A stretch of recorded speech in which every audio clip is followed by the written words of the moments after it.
Ang susunod na programa ay rated G. Ito ay pwede sa lahat ng manonood.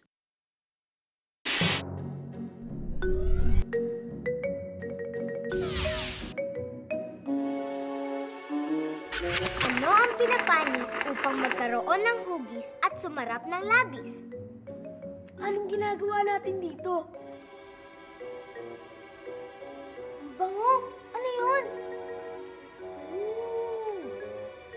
Ang sarap ng amoy. Ayan na po, umaarangkada na. Hinahabol! Hinahabol! Hinahabol ang keso! Ayan! Kawawa naman si number 5, hindi na siya makahabol. Pero si number 3, makikita mo na talagang napaka-kisig, napakabilis. Pero may laban si number 4 at number 2. Pero talagang magaling si number 3. Sige, magsalita ka. Nahabol natin yung keso? Kondisyon na kondisyon nga yung number 5 eh. Mga daga kasi tayo! Hello! Hi! Hinahabol mo rin ba ang... See you later! Why not ang palaya? Why not munggo at kalabasa? Why not gatas at keso? Why not, why not?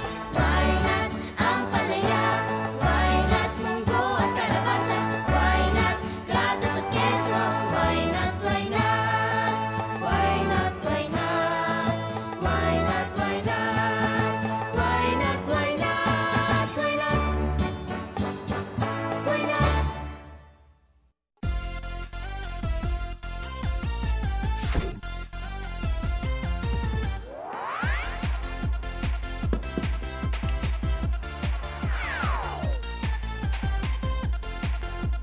Ang sipag mo naman! Katatapos lang ng karera. Hi uli, ako nga pala si Mickey. Ako naman si V. At siya naman si Bot. Kakatapos lang ng karera, nag-e-exercise ka na naman. Kailangan ko kasing manalo dun sa susunod na karera. Gusto ko makuha yung keso. Eh bakit nga ba gustong-gusto natin yung keso? Hindi ko mapigil yung sarili ko eh. Napapatakbo din ako. Alam mo, Edward, hindi lang naman ng mga daga ang mahilig sa keso o cheese. Marami rin taong may gusto rito dahil sa kakaibang sarap nito. Sa katunayan, ang keso ang isa sa mga kakaunting uri ng pagkain na pwedeng gawing appetizer o pampagana, dessert o panghimagas, topping o pambudbud, garnish o pangdekorasyon, palaman, sangkap o main dish o ulam. Bukod dito, ang cheese ay siksik sa protina at fats na kailangan ng katawan upang maging malusog. Gawa kasi ito sa gatas at taglay nito ang mga sustansyang nasa gatas, ang protein, calcium, fats at phosphorus. Phosphorus. Partner, ano ba nagagawa ng phosphorus? Ang phosphorus ay isang sustansyang tumutulong sa pagbubuo ng mga buto at ngipin. Katulong ito ng vitamin B upang magamit natin ang enerhiyang galing sa carbohydrates at fats. At para magamit din natin ang protina mula sa pagkain. Tumutulong din ito sa pagpapagalaw ng ating mga muscles, pagpapalusog ng ating mga kidney at nerves, at pagpapanatili ng tamang pintig ng ating puso. Kaya nga ito ang isa sa mga kinakain ko pagkatapos ko mag-workout eh. Protina, para lumaki ang aking mga muscles. Fats, para sa aking enerhiya. Calcium at phosphorus, para sa aking matitibay na buto.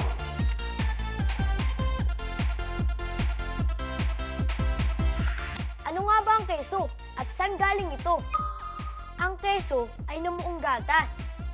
Para makagawa ng keso, ang gatas ay nilalagyan ng bakterya o enzymes para mapaghiwalay ang mga solid na bahagi ng gatas at ang mga liquid nito. Pwedeng gamitin ang gatas ng iba't ibang hayop tulad ng kambing, baka at kalabaw.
Cheesecake.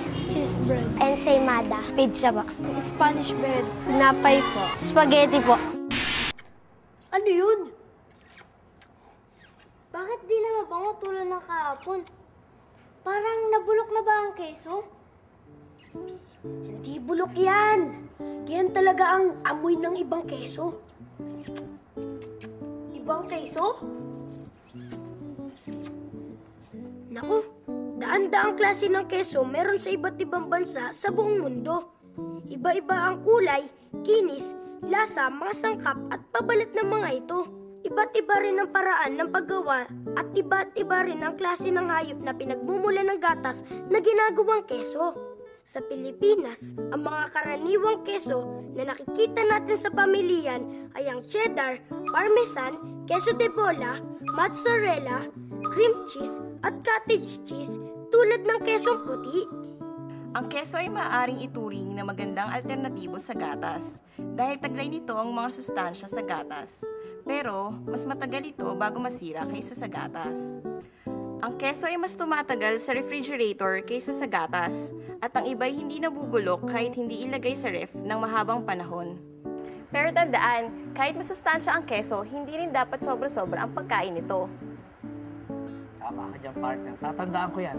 At may mga keso kasi na masyadong maraming fats. Tama ba yun? Tama, partner. Kapag nasobrahan ng pagkain ng fats, ay maaari magdulot ng sakit. Tandaan, sa pagkain, huwag labis at huwag din kulang. Kung itatabi natin ang keso, ay mas mabuti kung itatago natin ito sa orihinal na pambalot nito. Kapag nahiwa na ang keso, balutin lang itong maigi. Pwedeng gumamit ng plastic o kaya ay wax paper o foil para hindi ito matuyo. Huwag ilalagay sa freezer ang keso dahil titigas ito at mag-iiba ang lasa. Kapag nagkaroon ng amag sa ibabaw ng keso, pwede itong tanggalin. Hiwain ng 1/2 inch ang kapal sa paligid nito. Pero kapag marami ng amag, itapon nyo na ang keso. Baka magkasakit pa tayo sa halip na maging malusog. Ibig sabihin, magugustuhan din natin ang amoy ng keso? Parang nagugustuhan ko na nga. Sanayin nga lang naman. Oo, lalo na pag natikman niyo yung keso. Eh di ba yung keso gawa sa gatas? Eh paano yung mga taong ayaw ng gatas? O kaya yung mga taong sumasakitan dyan kapag kumakain ng produkto na gawa sa gatas? Sasakit din ba ang tiyan nila kapag kumain sila ng keso? Karamihan sa taong lactose intolerant o sumasakit yung tiyan kapag uminom ng gatas ay umiiwas din sa keso. Pero yung ripened cheese na tulad ng cheddar ay 5% lang ang lactose kumpara sa purong gatas. Kaya hindi naman talaga sasakit ang tiyan nila sa keso. Pero partner, merong mga taong grabe ang lactose intolerance sila na sinasabihan or pinapayuhan na huwag kumain ng mga keso na galing sa hayop. Pero partner, meron bang keso na hindi galing sa hayop? Meron na rin naman kasi ngayong keso na galing sa soya. Ang tawag dito ay soy cheese at kinakain din ito ng ibang mga vegetarian. Pwede rin naman ang pagkain ng keso ay unti-unti lamang para hindi mabigla ang tiyan at masanay ito.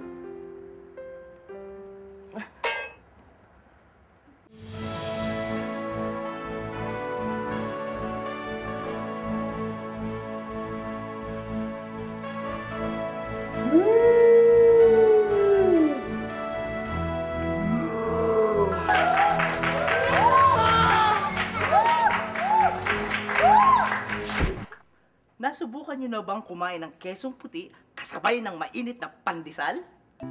Gagawa tayo ngayon ng kesong puti. Talaga, Kuya Edward? Ibig sabihin, pwede kaming gumawa ng kesong puti kahit sa bahay lang?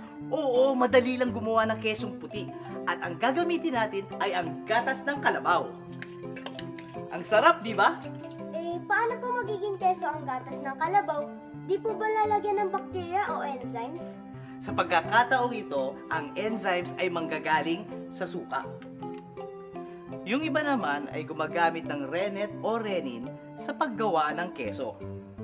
Ang rennet o renin ay mabibili sa mga specialty stores. Ayan, lagyan na natin ng suka at tingnan natin ang mangyayari.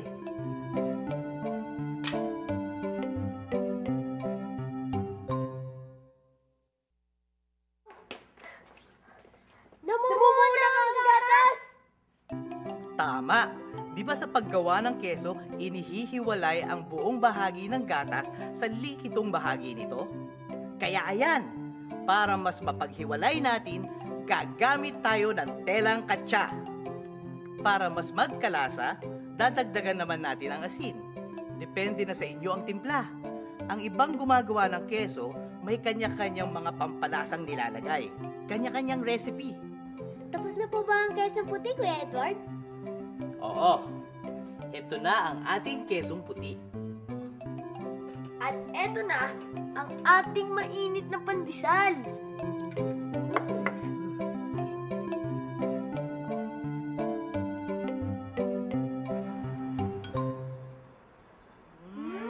Sarap! Ang husay talaga ni Mickey! Mabuhay si Mickey! Kainin natin yung keso na yan!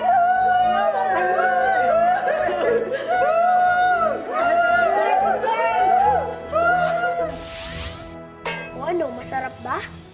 Oo, kahit medyo iba ang amoy.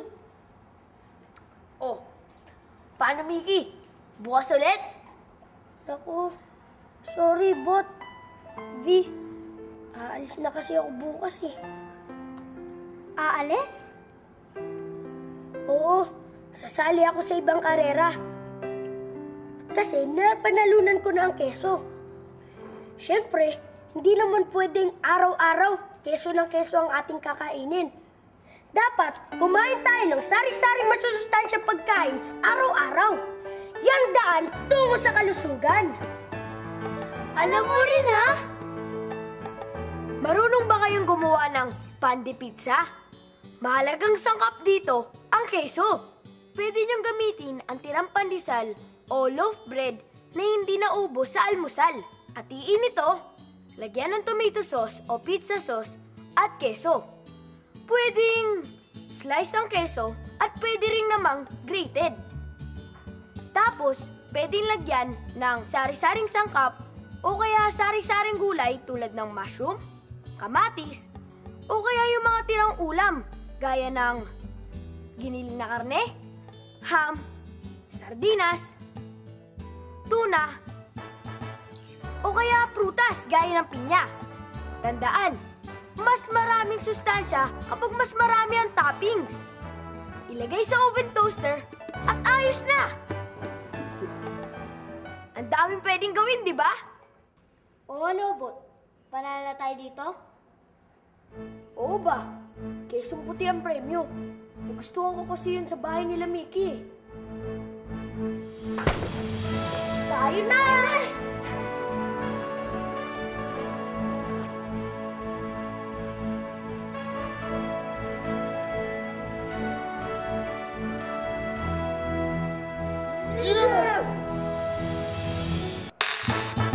Why not ang palaya? Why not munggo at kalabasa? Why not gatas at keso? Why not, why not? Why not?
Ugaliing mag-healthy lifestyle araw-araw, mag-exercise, umiwas sa mga bisyo tulad ng alak at sigarilyo, at kumain ng masusustansya para makaiwas sa mga sakit tulad ng cancer, diabetes at iba pa. Wastong nutrisyon, alamin, gawin at palaganapin.